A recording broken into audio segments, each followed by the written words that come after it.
Indo-British Advanced Pain Clinic, Noppimayam Surgery Duram. For appointments 9155515563.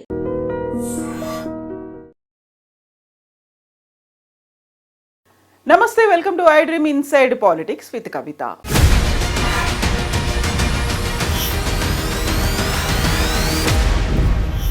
Formula ఈ car రేసింగ్కి సంబంధించి ACB విచారణకు న్యాయవాదులతో సహా హాజరవుతానని చెప్పినటువంటి కేటీఆర్ అక్కడి నుంచి బయటికి వెళ్ళిపోయారు. తెలంగాణ భవన్లో మాత్రమే కార్యకర్తల సమావేశంలో పాల్గొన్నారు. యాక్చువల్గా అసలు ఏం జరుగుతోంది? ఇన్ని విషయాలు జరుగుతున్నప్పటికీ కవిత కూడా బీసీల సమావేశాన్ని ఏర్పాటు చేసి పెద్ద ఎత్తున జిల్లాల వారీగా తిరుగుతూ ఉన్నప్పటికీ కూడా కేసీఆర్ ఎందుకు మాట్లాడలేకపోతున్నారు?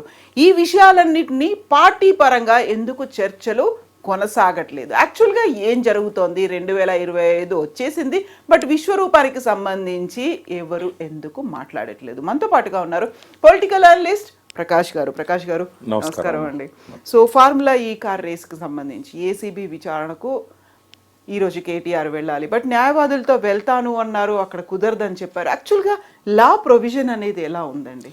అంటే తీసుకుపోకూడదని ఎక్కడా లేదు. అయితే ఒకవేళ ఆబ్జెక్షన్ చేసినట్టయితే కోర్టు పోయి డైరెక్షన్ తెచ్చుకోవచ్చు. ఓకే, ఎవరు? కేటీఆర్ గారు లాయర్ ద్వారా ఎంక్వైరీ జరపాలి. ఎందుకంటే నేను వాళ్ళని నమ్మడం లేదు. ఇంతకుముందు మా ఎమ్మెల్యే నరేందర్ రెడ్డి విషయంలో ఆయన అనని మాటలను కూడా అన్నట్టుగా స్టేట్మెంట్ రికార్డ్ చేసి ప్రెస్కి ఇచ్చారు. దానివల్ల ఎంక్వైరీ తర్వాత జరుగుతుంది. ముందేంటంటే అప్రతిష్ట పాలవుతారు. కేటీఆర్ ఇన్వాల్వ్మెంట్ ఉన్నది అన్నట్టుగా నరేందర్ రెడ్డితో స్టేట్మెంట్ నరేందర్ రెడ్డి ఒప్పుకున్నాడు అని. కాబట్టి ఆ సంతకాలు ఎక్కడ లేకున్నా కూడా సంతకాలు చేసినా కూడా చెల్లవు. అవి పోలీసుల ముందు ఇచ్చే ఏ కన్ఫెషన్ కూడా లీగాలిటీ ఉండదు. బట్ వాళ్ళు ఈ రకంగా రేపు ఎవరన్నా మీడియా వాళ్ళు పోయి కేటీఆర్ను విచారించారు, ఏం చెప్పారు అన్నప్పుడు ఈయన అనని మాటల్ని కూడా అన్నట్టుగా వాళ్ళు చెప్పొచ్చు. వాళ్ళ పోలీసులది కూడా ఎట్లుందంటే మింగలేని కక్కలేని పరిస్థితే ఉన్నది. ఎందుకంటే పైనుంచి వాళ్ళ మీద ఉన్న ఒత్తిళ్ళు అలాంటివి. కొంతమంది పూర్తిగా అంటే తమ బాధ్యతలను ఎలా నిర్వహించాలనే దాని పట్ల కూడా ముఖ్యమంత్రి ఏది చెప్తే అది చేద్దాం మనకేందన్నట్టుగా వాళ్ళు వ్యవహరిస్తున్నారు. కాబట్టి పోలీసులను నేను నమ్మను, నాకు లాయర్ ఉండాల్సిందే అని చెప్పి పట్టుబట్టాడు. అయితే పర్టికులర్ కేసు టు కేసు మనం చూసినట్టయితే ఈ కేసులో అసలు విచారణే అనవసరం. ఎందుకంటే కేటీఆర్ ఆయన ఒక సంతకం పెట్టాడు తప్ప ఫైల్ అంతా నడిపించింది అరవింద్ కుమార్ గారు, ప్రిన్సిపల్ సెక్రటరీ. డిపార్ట్మెంట్ ఇన్వాల్వ్మెంట్ ఉంది. అక్కడ ఎక్కడ కూడా మనీ కేటీఆర్ అకౌంట్లలోకి రాలేదు. డాక్యుమెంటరీ ప్రూఫ్స్ అన్నీ కూడా గవర్నమెంట్ దగ్గరనే ఉన్నాయి. ఏ చిన్న కాగితం కూడా కేటీఆర్ పెట్టుకోలేదు, అవసరం కూడా లేదు ఆయనకి. ఇదంతా ఫైల్ ట్రాన్సాక్షన్స్ అన్నీ కూడా గవర్నమెంట్లో ఉన్నప్పుడు, హెచ్ఎండిఏలోనే అన్నీ ఉన్నప్పుడు ఎందుకు విచారించాలి? అలా అవినీతి నిరోధక శాఖ ఇన్వాల్వ్మెంటే అవసరం లేదు. ఈ విషయాలన్నిటి మీద మీడియాలో జరిగిన చర్చ కంటే 10 రెట్లు ఎక్కువగా హైకోర్టులో జరిగింది. జరిగినప్పుడు ఏసీబీ అనేక సార్లు వాళ్ళు సమయం తీసుకొని వాళ్ళు చెప్పాల్సిన విషయాలన్నీ, అడగాల్సిన విషయాలన్నీ హైకోర్టులో వాళ్ళు చెప్పారు.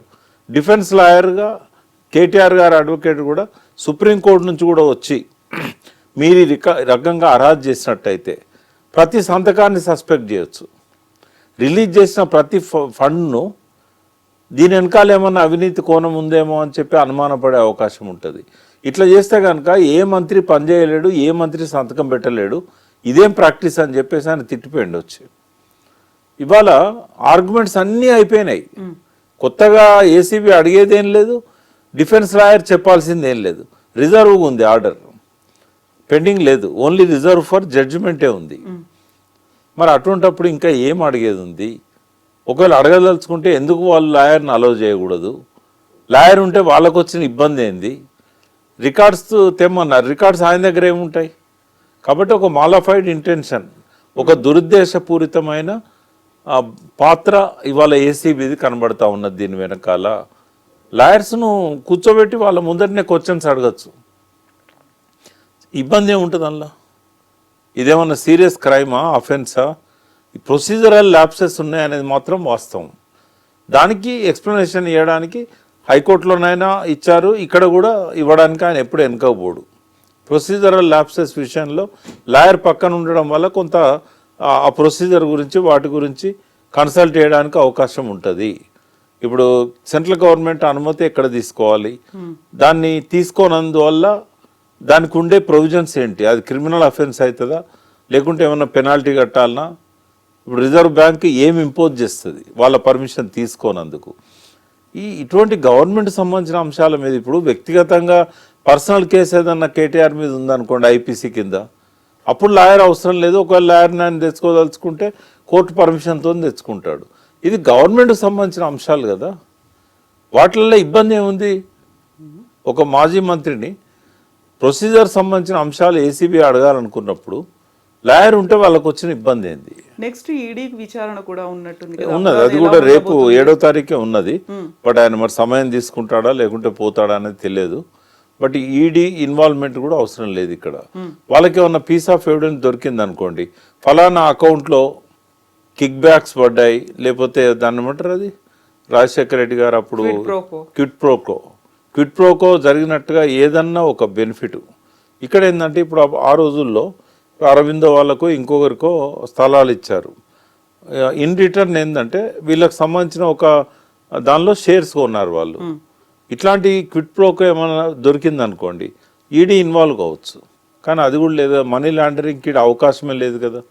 కేటీఆర్ గారి అకౌంట్స్లలో కానీ, బంధువుల అకౌంట్స్లలో కానీ, ఆయనతో ఉండే వాళ్ళ అకౌంట్స్లలో కానీ ఎక్కడైనా బినామీలుగా ఈ డబ్బు డిపాజిట్ అయినట్టుగా ఇక్కడ నుంచి అటు ట్రాన్స్ఫర్ అయింది రికార్డు ఉంది, అటు నుంచి ఇటు ట్రాన్స్ఫర్ అయింది రికార్డు లేదు కదా. మరి లేనప్పుడు ఎట్లా సస్పెక్ట్ చేస్తారు? ఈడీ అవసరం ఏంది ఇక్కడ? ఈడీ ఏసీబీ రెండు అవసరం లేదు. ప్రొసీజరల్ ల్యాప్సెస్ ఉన్నాయి కాబట్టి సెక్రటేరియట్ లెవెల్లోనే చీఫ్ సెక్రటరీతో ఒక కమిటీ ఎవరు దాన్ని వేయించి దాన్ని ఏం చేయాలి, ఎట్లా రెక్టిఫై చేసుకోవాలి. ఒక ప్రభుత్వం చేసిన తప్పును ఇంకో ప్రభుత్వం వచ్చిన తర్వాతనైనా రెక్టిఫై చేసుకోవాలి. అంటే ముందు పేమెంట్ అయినా తర్వాత అప్రూవల్ తీసుకోవాలి. అది చేయకుండా వాళ్ళ మీద కక్షపూరితంగా వ్యవహరిస్తా అనడం అనేది కరెక్ట్ కాదు. అది సో ఇప్పుడు కేటీఆర్ ఇష్యూ అనేది ఒకటి కొనసాగుతూనే ఉంది పార్టీలో. ఒక రకంగా నిరసనలు కొనసాగుతున్నాయి, లేకపోతే మద్దతుగా ఎమ్మెల్యేలు వస్తున్నారు, నాయకులందరూ నిలబడుతున్నారు. ఇంకోవైపు కవిత ఇండివిజువల్గా బీసీ నాయకులను పిలిపిస్తున్నారు, మెమరాండాలు సమర్పిస్తున్నారు. దీంతో పాటుగా నిజామాబాద్, ఈరోజు పర్టికులర్గా ఆసిఫాబాద్ వెళ్ళారు. వీటన్నిటిని ఇంకో యాంగిల్లో చూస్తున్నారు. ఇలా రెండు భిన్నమైనటువంటి పార్శ్వాలు ఎందుకు కనిపిస్తున్నాయి ఈ మధ్యకాలంలో? అంటే కవిత గారు జైలు నుంచి వచ్చిన తర్వాత కొంతకాలం మౌనంగానే ఉన్నారు. హాస్పిటల్ ట్రీట్మెంట్స్ కానీ, కొంచెం ఆరోగ్యం కుదుటపడాలని కానీ ఆమె బయటికి రాలేదు. తర్వాత ఆమె అంతకుముందు ఏదైతే జైలు పోకముందు బీసీ నినాదం తీసుకున్నారు. ఆ రెండు డిమాండ్స్ ప్రధానంగా పెట్టింది ఆమె. ఒకటి కులగణన చేయాలనేది అంతకుముందు రౌండ్ టేబుల్ సమావేశంలో, రెండవది జ్యోతిబా పూలే విగ్రహాన్ని అసెంబ్లీలో పెట్టాలనేది. ఆ జరుగుతున్న క్రమంలోనే ఆమె అరెస్ట్ అయింది. అసెంబ్లీ ఎలక్షన్లకును పార్లమెంట్ ఎలక్షన్ మధ్యకాలం సరిగ్గా పోయిన జనవరిలో ఆమె స్టార్ట్ చేసింది నినాదాన్ని. జైలు పోయి వచ్చిన తర్వాత ఒక 3 months తర్వాత మళ్ళీ స్టార్ట్ చేసింది. సరే, ఆ నినాదం వల్ల బీసీలకు కొంత ఉపయోగం ఉంది, ప్రయోజనం ఉంది అని చెప్పి అనుకున్నాము. ఆ మేరకు జరుగుతుంది. కానీ ఆశించిన దానికంటే భిన్నమైన కామెంట్స్ ఎక్కువగా వస్తున్నాయి. అంటే పార్టీ చేయాల్సింది ఆమె ఎందుకు చేస్తున్నది? ఒకవేళ పార్టీ చెప్పిన స్టాండ్ ప్రకారమే ఆమె చేస్తున్నదా? పార్టీ ఇన్స్ట్రక్షన్స్ ఉన్నాయా? చాలామంది అడుగుతూ ఉన్నారు. నేను కూడా 1-2 సార్లు ఆమెతో పాటు వీటిలలో పార్టిసిపేట్ చేశాను. కాబట్టి నాకు కూడా చాలామంది మాజీ మంత్రులు, తర్వాత ఎమ్మెల్యేలు, మీరు పార్టిసిపేట్ చేస్తున్నారు కదా, పార్టీ ఇన్స్ట్రక్షన్స్ ఉన్నాయా, మేము కూడా పోవాలా, మాకైతే పిలుపు రాలేదు, మరి మమ్మల్ని ఎందుకు పిలుస్తలేరు? అంటే పర్టికులర్గా మొన్న మద్రాస్కి పార్టీ తరఫున ఒక డెలిగేషన్, అంటే మాలాంటి వాళ్ళని కూడా అందులో ఇంక్లూడ్ చేశారు. ఎందుకంటే బీసీ ఇంటెలెక్చువల్స్ కూడా ఉండాలి అని అన్నప్పుడు కొంతమంది నాలాంటి వాళ్ళని కూడా అందులో పెట్టారు, పార్టీలో లేకపోయినా కూడా. తర్వాత పార్టీలో ఉన్న ప్రముఖులంతా వచ్చారు. ఉదాహరణకు మత్స్వనాచారి గారు కౌన్సిల్లో ఇవాళ ప్రతిపక్ష నాయకుడు, ఆయనతో పాటుగా మాజీ కౌన్సిల్ చైర్మన్ స్వామి గౌడ్ గారు వచ్చారు, మాజీ మంత్రులు శ్రీనివాస్ గౌడ్ వీళ్ళు వచ్చారు. సో ఒక రౌండు తమిళనాడు పోయి అధ్యయనం చేసి రావడం జరిగింది. జరిగిన తర్వాత మళ్ళీ కంటిన్యూషన్ లేదు. అంటే వచ్చిన తర్వాత మళ్ళీ మేమంతా సమావేశమై ఒక రిపోర్ట్ కూడా ఇవ్వడం జరిగింది. ఇచ్చిన తర్వాత మళ్ళీ దాని గురించి ఈ రోజు వరకు పిలుపు కానీ, మరి ఫర్దర్గా ఎట్లా చేద్దామనే దాని మీద కానీ ఏది లేదు. ఎందుకు అని అంటే అక్కడ ఒక పెద్ద బీసీ ఉద్యమం వచ్చింది. బీసీ ఉద్యమం అనే దానికంటే బ్రాహ్మణ వ్యతిరేక ఉద్యమం వచ్చింది అక్కడ, పెరియార్ రామస్వామి నాయకర్ ఆధ్వర్యంలో. అంటే మేము తీసుకున్న స్టడీ కూడా ఏంటంటే, సామాజికంగా అట్లాంటి ఉద్యమాలు లేకుండా ఆ చైతన్యం పెరగదు, రాజకీయ శక్తిగా మలచలేము. అయితే మరి పార్టీ ఏమన్నా ఇప్పుడు ఈ బీసీ వాదాన్ని ఎత్తుకున్నట్టయితే వీళ్ళల్లో పోలరైజేషన్ వచ్చి ఒక రాజకీయ శక్తిగా ఏర్పడతారేమో, ఆ పెరియార్ రామస్వామి నాయకర్ యొక్క ఇన్స్పిరేషన్తో.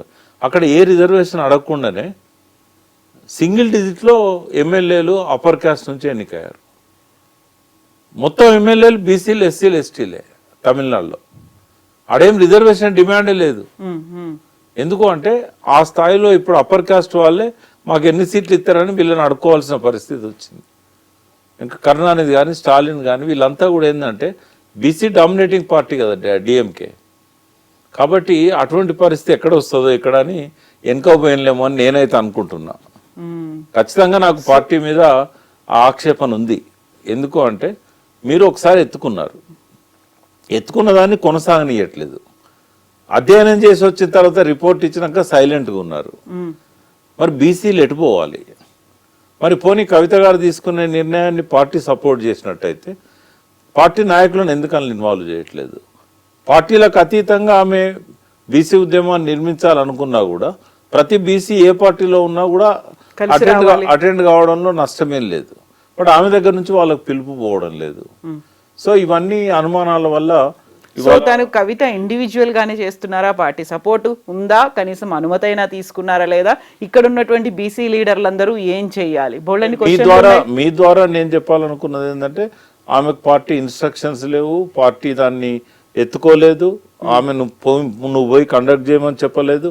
అది ఆమె వ్యక్తిగతంగా చేస్తున్నది. జాగృతి అప్పుడు ఎట్లా చేసిందో బీసీ నినాదంతో జ్యోతిబాపులే విగ్రహం పెట్టాలన్నా, లేకుంటే కులగణన విషయంలో ఆమె ఇన్వాల్వ్మెంట్ అయినా, ఈరోజు పెట్టే మీటింగ్స్ అయినా కూడా ఆమెకున్న జాగృతి అనుభవం రీత్యా ఆమె తీసుకుంటున్నదే కానీ పార్టీ అయితే అఫీషియల్గా ఎటువంటి ప్రకటన చేయలేదు. పార్టీ నాయకుల్లో ఆ గందరగోళం ఉన్నదంటేనే పార్టీ నుంచి వాళ్ళకి ఎటువంటి ఇన్స్ట్రక్షన్స్ లేవని. బీసీలను ఇవాళ వెంట పెట్టుకోకుండా ఏ పార్టీ అధికారంలోకి రాదు. ఇంకొకటి వాళ్ళకు కూడా నేను చెప్పదలుచుకున్నా, రాబోయే 2 ఏళ్లలో ఒక బలమైన బీసీ పార్టీ ఆవిర్భవించబోతున్నది. ఆ పార్టీ వచ్చిన తర్వాత ఆ పార్టీతో పొత్తు కలవకుండా ఏ పార్టీ అధికారంలోకి రాదు. సో ఇప్పుడు బీఆర్ఎస్ కి కూడా అనివార్యమైన పరిస్థితి. బీసీ పార్టీ రావడాన్ని ఎవరు ఆపలేరు. బీసీ పార్టీ బీసీ పార్టీ వస్తున్నది. ఆ పార్టీతో పొత్తు పెట్టుకోకుండా ఎవరు నెక్స్ట్ అధికారంలోకి రారు. తెలంగాణలో ఒక 4వ శక్తిగా బీసీ పార్టీ వస్తున్నది. బీజేపీ ఒకవేళ ఈటల రాజేందర్ని అధ్యక్షునిగా ప్రకటించి బీసీలను తమ వైపు తిప్పుకోవాలనుకున్నా ఈ పార్టీ ఆవిర్భావం మాత్రం 100% తథ్యం. సో పార్టీలకు అతీతంగా ఇప్పటిదాకా బీసీలుగా వాళ్ళు అనగారినట్టుగా ఉన్నారు, లేకుంటే వాళ్ళకి అవకాశాలు లేదు అనుకున్న వాళ్ళ, లేకుంటే ఇప్పటిదాకా పోరాటాలు చేస్తూ వస్తున్న వాళ్ళ, ఎవరు లీడ్ చేయబోతున్నారు? ప్రతి బీసీ మైండ్ లో ఉందమ్మా. ప్రతి బీసీ మైండ్ లో మాకంటూ ఒక రాజకీయ పార్టీ కావాలి, ఒక స్వీయ రాజకీయ శక్తిగా తెలంగాణ రాష్ట్ర సమితి ఎట్లా ముందుకు వచ్చిందో బీసీల ప్రయోజనాల కోసం ఒక బీసీ పార్టీ కావాలనే ఆకాంక్ష ప్రతి బీసీ మైండ్లో ఉంది. అది రాజకీయాలలో ఉన్న బీసీలలో ఉంది, బయట ఉన్న బీసీలలో ఉంది, రాజకీయంగా అనగదొక్కబడ్డ బీసీలలో ఉంది, పార్టీల నిరాదరణకు గురవుతున్న బీసీలలో ఉంది, విద్యార్థులలో ఉంది, యూత్లో ఉంది, గ్రామాలలో ఉన్న స్థానిక సంస్థలలో ఉన్న ప్రజాప్రతినిధులలో కూడా ఈ వాదన ఉంది. ఒక్కసారి ఆ బీసీ పార్టీ స్టార్ట్ అయిందంటే దాన్ని ఆపడం కానీ ఎవరి తరం కాదు. బట్ బీసీలు తమంతా తాముగా అధికారంలోకి వస్తారంటే ఈ టర్మ్ సాధ్యం కాకపోవచ్చు. బట్ వాళ్ళు ఒకసారి పార్టీ రాజకీయ శక్తిగా ఎదిగిన తర్వాత వాళ్ళను కాకుండా ఎవరు కూడా ఎలక్షన్లలో అధికారాన్ని చేజిక్కించుకోలేరు. అలయన్స్ అన్న పెట్టుకోవాలి, లేదా గెలిచిన తర్వాత కొన్ని సీట్లు గెలిచినా కూడా వాళ్ళ పోస్ట్ ఎలక్షన్ అలయన్స్ అయినా కావాలి. అది రాబోయే రోజుల్లో జరగబోయేది. ఇక్కడ 4వ శక్తిగా బీసీ పార్టీ ఖచ్చితంగా వస్తుంది. సో ఇప్పుడు బీసీల గురించి ఇంత చర్చ జరుగుతున్నప్పుడు గతంలో ఆల్మోస్ట్ ఒక 20 ఏళ్ళుగా 30 ఏళ్ళుగా పోరాటం చేస్తూ వచ్చినటువంటి ఆర్ కృష్ణయ్య గారు ఇప్పుడు మరి రీసెంట్గా మళ్ళీ బీజేపీ తరఫున రాజ్యసభకు కూడా వెళ్ళారు. ఈ మొత్తం ఎపిసోడ్లన్నీ ఇన్ని జరుగుతున్నప్పుడు ఇవన్నీ వికేంద్రీకరణగా అయి ఉన్నాయి అనిపించట్లేదా? ఇందువల్లే ఒక పార్టీ అనేది వస్తుంది. ఇప్పుడు కవిత చేస్తున్న అంటే ఒక కుట్రను బీసీలు అర్థం చేసుకున్నారమ్మా. మన దానిలో ఎదిగిన వాళ్ళని ఈ పార్టీలు తన్నుకపోతున్నాయి, తన్నుకుపోసి వాళ్ళ మోచేతి కింద నీళ్లు తాగే వాళ్ళలాగా ఆ పార్టీలలో పెట్టుకుంటున్నారు. వాళ్ళకి ఎన్నడూ ముఖ్యమైన బాధ్యతలు ఇయ్యరు, ఏదో పనికి మాలినే పడేస్తూ ఉంటారు, చైర్మన్లో ఇంకోటో. కాబట్టి ఇంకెంత కాలం? కాబట్టి ఈటెల రాజేందర్ బీజేపీలో అడ్జస్ట్ అయిపోయిండు, తీన్మార్ మల్లన్న కాంగ్రెస్లో అడ్జస్ట్ అయిపోయిండు. రేపు బీసీ ముఖ్యమంత్రిని ఇవ్వాలని కాంగ్రెస్ అనుకుంటే మల్లన్నకు అవకాశం ఇస్తారు, బీజేపీలో రాజేందర్కి అవకాశం ఇస్తారు. కానీ బీసీల పార్టీ కాదు కదా ఇచ్చేది. కాబట్టి మనకి ఎవడేంది ఇచ్చేది? ఇవన్ దగ్గర పోయి మనం ఎందుకు సీట్లు అడగాలి? మనమే ఇతరులకు సీట్లు ఇద్దాం. తమిళనాడులో ఎట్లయితే అప్పర్ కాస్ట్ వాళ్ళు పోయి సీట్లు అడుక్కుంటారో, సింగిల్ డిజిట్లో వాళ్ళకి సీట్లు ఎట్లయితే ఆ పార్టీలు ఇస్తున్నాయో, ఇక్కడ కూడా మనం అది చేయాలి అనేది జయశంకర్ గారు కూడా చెప్పారు. తెలంగాణ వచ్చిన తర్వాత బీసీలకు అవకాశం వస్తుంది రాజ్యాధికారం చేజిక్కించుకోవడానికి, అణగారిన వాళ్లకు వాటా దక్కాలే. ఈ అగ్రకులాలు పార్టీలు పెట్టిన దానిలో ప్రాంతీయ పార్టీలు కానీ అక్కడ జరుగుతున్న జాతీయ పార్టీలు కానీ ఇవన్నీ అగ్రకులాల చేతుల్లో ఉన్న పార్టీలు. వీటి ద్వారా బీసీలకు న్యాయం జరగదని ఎన్నోసార్లు ఆయన మాట్లాడాడు మాతో. ఆయన నెక్స్ట్ కోరిక కూడా అదే ఉండే. తెలంగాణ వచ్చిన తర్వాత నెక్స్ట్ ఏంది అంటే చనిపోయే ముందు కూడా చెప్పాడు, అభివృద్ధిలో అణగారిన వర్గాలకు వాటా దక్కడం లేదు, అది దక్కాలి అని అన్నాడు. ఆయన రాసిన ఒడవని ముచ్చట్లో కూడా ఉంది. కాబట్టి జయశంకర్ గారి ఆశయం అసంపూర్తిగా మిగిలిపోయింది. తెలంగాణ లక్ష్యం నెరవేరినా కూడా ఆ అసంపూర్తిగా మిగిలిన లక్ష్య సాధన కోసం బీసీలంతా కూడా ఆయననే ఐకాన్గా పెట్టుకొని ముందుకెళ్తారు. జ్యోతిబా ఫూలేను, ఆయనను, తర్వాత శివశంకర్ గారిని, బీసీల కోసం ఎవరెవరైతే కష్టపడ్డారో, బీసీల హక్కుల కోసం పోరాడారో వాళ్ళందరినీ ఐకాన్స్గా పెట్టుకొని బీసీ పార్టీ త్వరలోనే ఆవిర్భవించబోతున్నారు. ఎవరున్నారు లీడ్ చేయడానికి? అంటే పర్టికులర్గా ఎవరైనా ఒక పారిశ్రామికవేత్త, లేకుంటే ఒక రాజకీయ నాయకుడా, లేకుంటే పోలరైజేషన్ జరుగుతుందమ్మా. ఇప్పుడు ఐఏఎస్ ఆఫీసర్స్ కొంతమంది ముందుబడి ఇంటెలెక్చువల్ ఫోరం పెట్టారు. చిరంజీవులు గారు అనర్గళంగా బీసీలకు జరిగిన అన్యాయాల మీద, గతంలో కమిషన్స్ ఇచ్చిన విషయాలు, రాబోయే రోజుల్లో ఎట్లుండాలి, మన భవిష్యత్తు ఎట్లుంటుంది, ఆయన అనర్గళంగా మాట్లాడుతున్నాడు. అన్ని దిక్కుల భద్రాచలం దగ్గర నుంచి నిన్న గట్కేసర్ వరకు కూడా మీటింగ్స్ పెడతా ఉన్నాడు. ముందు ఫేస్ చిరంజీవి ఉన్నా కూడా ఆయన వెనకాల చాలా మంది ఉన్నారు. వాళ్ళు వస్తారు, సరైన సమయం వచ్చినప్పుడు వాళ్ళందరూ కూడా బయటకు వస్తారు. సో 2 years ఉంది కాబట్టి బలమైన నాయకత్వం వస్తుంది. అది కూడా నేను చెప్పదలుచుకున్నా. ఒక బలమైన నాయకత్వం వస్తుంది, యంగ్ లీడర్షిప్ వస్తుంది. డెఫినెట్గా బీసీల ప్రమేయం లేకుండా 2028లో ఎవ్వరు ముఖ్యమంత్రి కాలేరు ఇక్కడ. సో ఒక ఇంట్రెస్టింగ్ అంశం. ఇన్ని రకాల అంశాలు అనేవి కనిపిస్తున్నాయి. ఒకవైపు కేటీఆర్కి సంబంధించి అరెస్ట్ అంశం కావచ్చు, కవిత అనే తన ఇండివిజువల్గా తిరుగుతున్నారు, జిల్లాల వారీగా తిరుగుతున్నారు, ఇవన్నీ అనుకున్నప్పుడు కేసీఆర్ ఎక్కడున్నారు అనేది ఇందులో ప్రధానంగా కనిపిస్తోంది. మాజీ ప్రధానమంత్రి మన్మోహన్ సింగ్ మరణం తర్వాత స్పెషల్ అసెంబ్లీ సెషన్ని 1 day కోసం ఏర్పాటు చేశారు. అదే ప్రధానమంత్రి క్యాబినెట్లో కేసీఆర్ కార్మిక శాఖ మంత్రిగా పనిచేశారు. వాళ్ళిద్దరి మధ్య అసోసియేషన్ బాండ్ అనేది ఉంది అని రావు సాబ్ అని పిలుస్తారు. ఇన్ని అయినప్పుడు కూడా కేసీఆర్ ఎందుకని అటెండ్ అవ్వలేకపోయారు ఆ సెషన్ని? అదే ఆయన విషయంలో అది ఒక పెద్ద పొరపాటు అని నేను అనుకుంటున్నా. ఒక మంచి అవకాశం వచ్చింది ఆయన అసెంబ్లీకి రావడానికి. అప్పుడు నాన్ కాంట్రవర్షియల్ కదా. ఆయన స్మరణ కోసం పెట్టుకున్న, సంస్మరణ కోసం పెట్టుకున్న మీటింగ్లో ఎవరు కేసీఆర్ని అగౌరవపరచరు కదా. బడ్జెట్ నడుస్తున్నప్పుడు ఎట్లయితే గవర్నర్ గారు ఉన్న సభలో వారు వచ్చి కాసేపు కూర్చొని వెళ్ళిపోయాడు కదా గవర్నర్. అప్పుడు బడ్జెట్ సమయం, బడ్జెట్ ప్రసంగం జరుగుతున్నప్పుడు, బట్టి గారు బడ్జెట్ ప్రసంగం చదువుతున్నప్పుడు వచ్చి కాసేపు కూర్చొని పోయారు. మొన్న మంచి అవకాశాన్ని జారవిడ్చుకున్నారు. ఎందుకంటే చాలా హుందాగా ఉండేది. అన్నిటికంటే ఎక్కువగా తెలంగాణ ఇచ్చిన ప్రైమ్ మినిస్టర్ ఆయనే. రాజ్యసభలో వెంకయ్యనాయుడు అడుగడుగున అడ్డుపడాలని ప్రయత్నం చేసినప్పుడు వెంకయ్యనాయుడు నోరు నొక్కి తెలంగాణ బిల్లు పాస్ చేయడంలో మన్మోహన్ సింగ్ది కూడా ఇంపార్టెంట్ రోల్. కానీ మన్మోహన్ సింగ్ సంస్మరణ ఆయన చెప్తే చాలా అద్భుతంగా ఉండేది. ఎందుకంటే ఆయనకున్న లాంగ్ అసోసియేషన్ కానీ, మన్మోహన్ సింగ్ ఇచ్చిన సహకారాన్ని కానీ ఆయన చెప్పాల్సి ఉండే. బట్ ఆ మంచి అవకాశాన్ని ఆయన పోగొట్టుకున్నాడు. కొన్నిసార్లు మళ్ళీ తిరిగి రావు అవకాశాలు.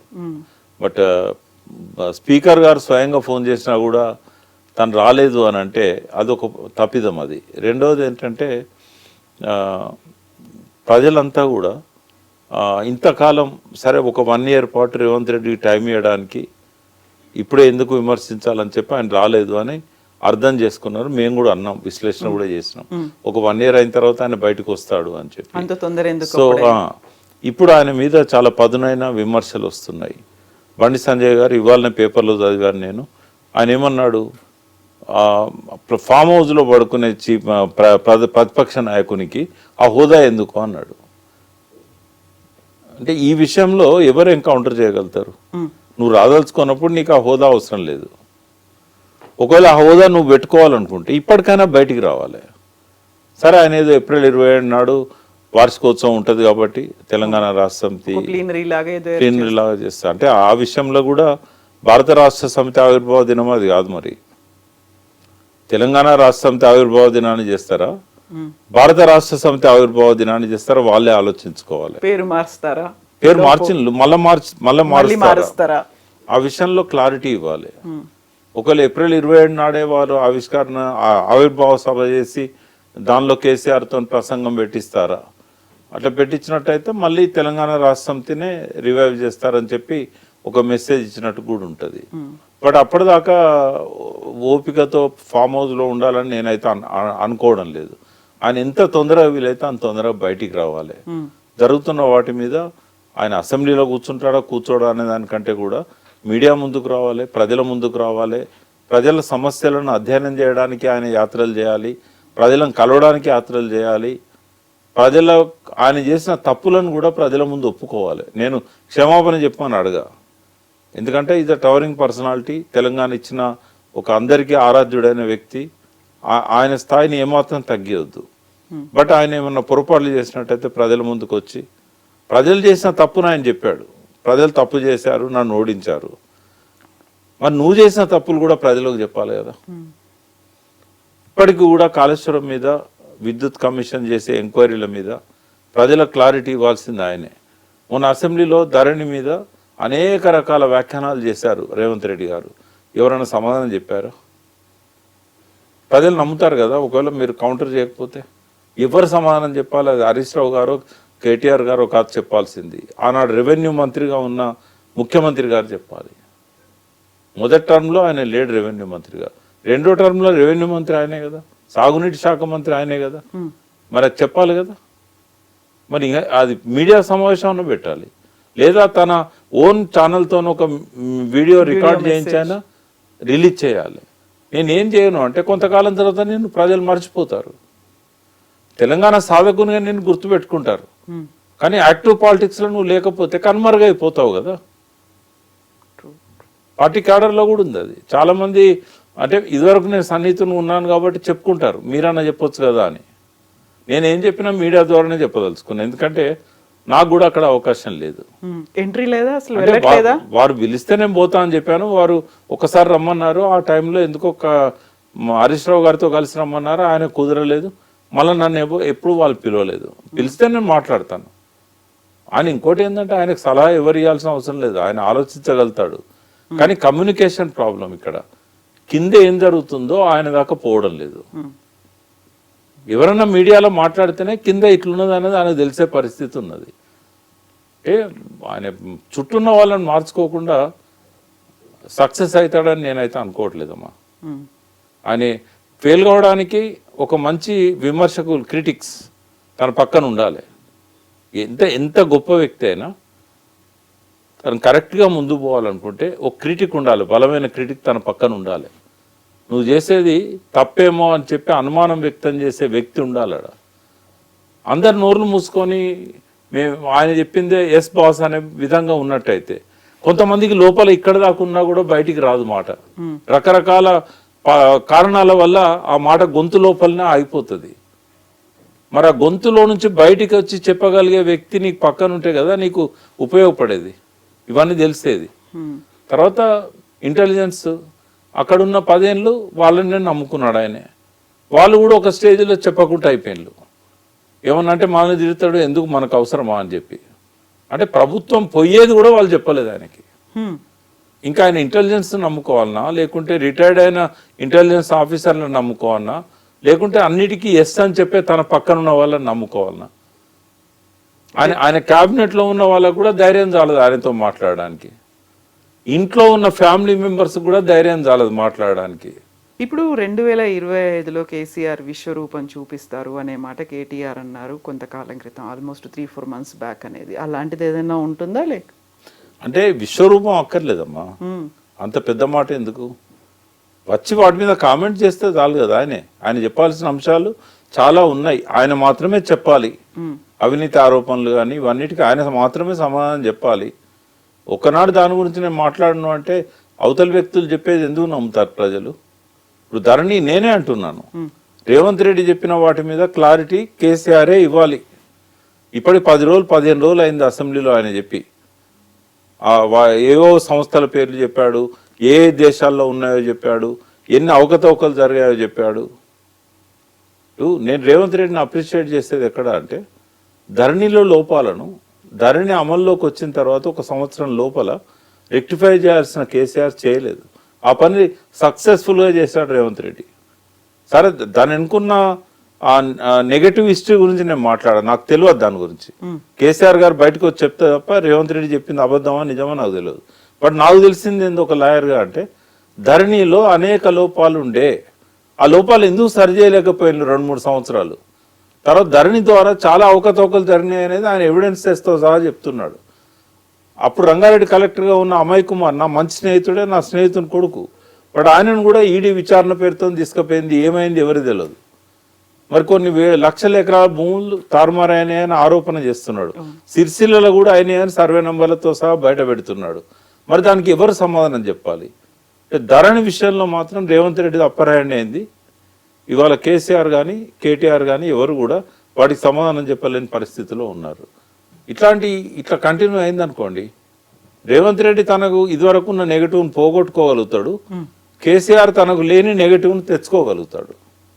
విశ్వరూపం అక్కర్లేదు, విషయాల మీద కామెంట్ చేస్తే చాలు.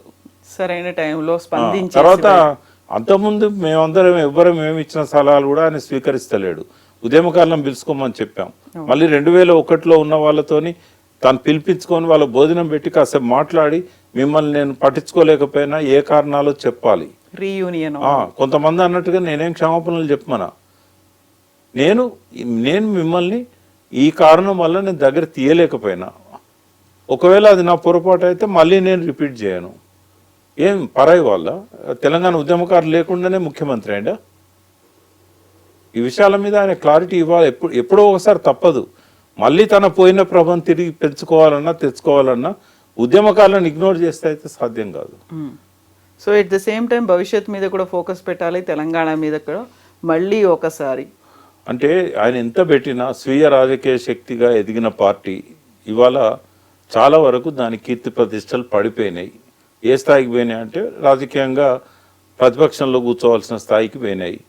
ఆ స్థానంలో ఉండేనా చేసిన పొరపాట్లను కరెక్ట్ చేసుకోగలిగితే, రిపీట్ చేయకుండా ఉంటే, అందరితో మెయిన్గా 52% ఉన్న బీసీలను ఇగ్నోర్ చేయకుండా వాళ్ళతో కలుపుకుపోగలిగితే, సరే పార్టీ వస్తే వస్తుంది, కానీ ఈ పార్టీలో ఉన్న బీసీలు అయితే నిరాదరణకు గురవుతున్న వాళ్ళని అయితే తను దగ్గర తీయాలి కదా. అది చేయకుండా టీఆర్ఎస్కు మళ్ళీ పోయిన ప్రతిష్ట రావాలంటే అది జస్ట్ ఇంపాసిబుల్.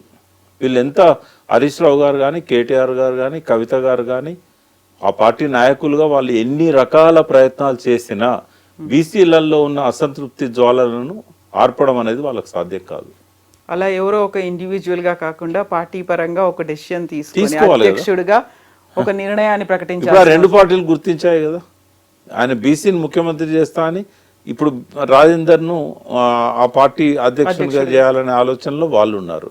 బీసీలు అంతా ఎక్కువ భాగం వాళ్ళతో ఉన్నారు అనేది వాళ్ళ ఫీలింగ్. అది లేదు, మేము కూడా బీసీల పక్షమే అని చెప్పి కులగణనకి వాళ్ళ ఏకసభ్య అది డెడికేటెడ్ కమిషన్ వేసి ఇంటింటికి సర్వే చేయించి ఆ సర్వే అనాలిసిస్ ఇప్పుడు నడుస్తూ ఉన్నది.